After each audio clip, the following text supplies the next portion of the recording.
first time I went, I just turned 16, and I didn't know if it was going to go that well. I didn't know what exactly was going to happen. It was a long way from home, and that's where a lot of kids break down. At first, I did break down mentally for the first months because I was staying with a family. I didn't know them well. I got to know them from HIK actually, which is my team I play for, and it was hard. I'm not gonna lie to you, it was really hard. Not seeing your friends, getting on that plane, 12, 13 hours, going by yourself. It's not easy. Once you get there, you're like, wow, what am I doing here? Like, is this what I really want? So I think that's where lots of kids break down.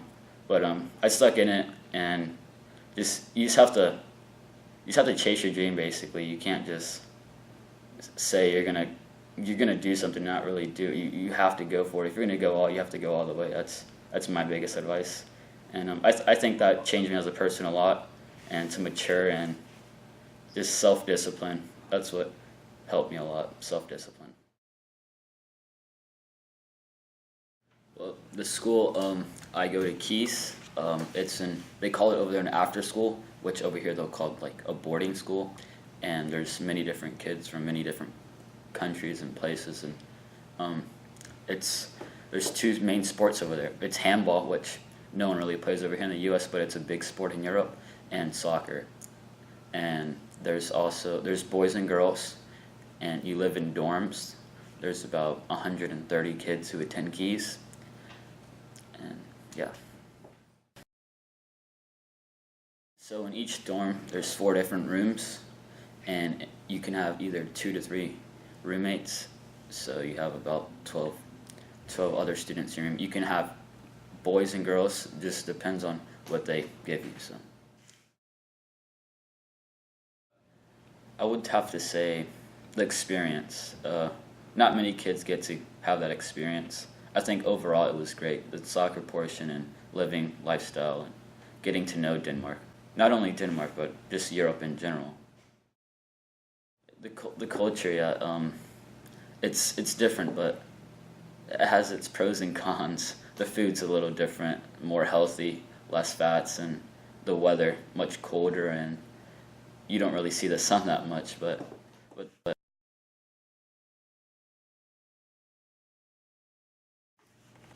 I wake up usually about 7 o'clock. Breakfast is at 7:20. We go into to the cafeteria and we have breakfast with all our roommates and everyone in KIES.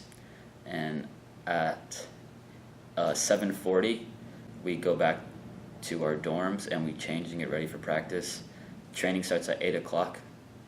After training, it's around 9:30. We go back and we shower. After we shower, it's about 10 o'clock now. So we do some I do homeschooling while the other students go to their actual classes. And at 11:30, we have lunch from 11:30 to 12 o'clock. After that, we have about another 3 hours of schoolwork that we have to get done. And I leave around 3:30 to go to training. To get to training, you can eat over in Denmark. Many people, like in the U.S., they don't drive, or their parents drive them to their practices. It's yourself. You either take a train, you bike, or you skateboard. Sometimes I would skateboard just for fun, just to get away from the bike and walk, so that gets a little boring. But it took me about 45 to 50 minutes to get to training. I would have to walk from my school to the train station. That took about 10 minutes. And then I'll ride the train all the way to the closest stop to my training field. And then I would walk from there to my training.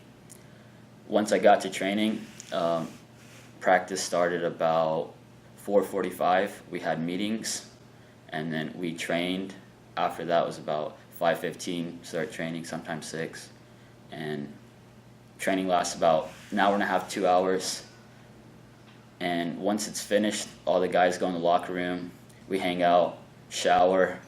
after that, I make my way home. It's about 9 o'clock now. Once that happens, at KIES, I can't make it to dinner because dinner ends at 9, so I have to go find somewhere to eat. And yeah, I don't get home probably till 10:15, and after that, I have to still do some homework because I don't have enough time to get through during the day, and so do some homework, shower, and then hit the bed. I'm probably going to bed probably 12:30 or 1 o'clock, and it's every day.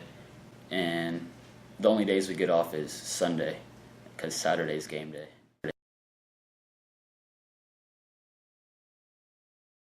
So we would train, in a day I would train about probably 5.5 hours. Well, that's the two trainings combined. Plus I go to the gym for an hour or an hour and a half sometimes. Or if I don't go to the gym, I go to the pool and we do some water training. But the training, it's more intense as in your mentality intense, because in the US it's more intense as in physically, but in Denmark it's how strong are you mentally and how quick can you think. And that's where the difference comes in. It's here in the US they think about, oh, I'm bigger, I'm stronger. Over there, it's the littler guys are the ones who are more just mentally smart and just they can think quicker, and that's a big thing between the US and Europe, is how fast you can think.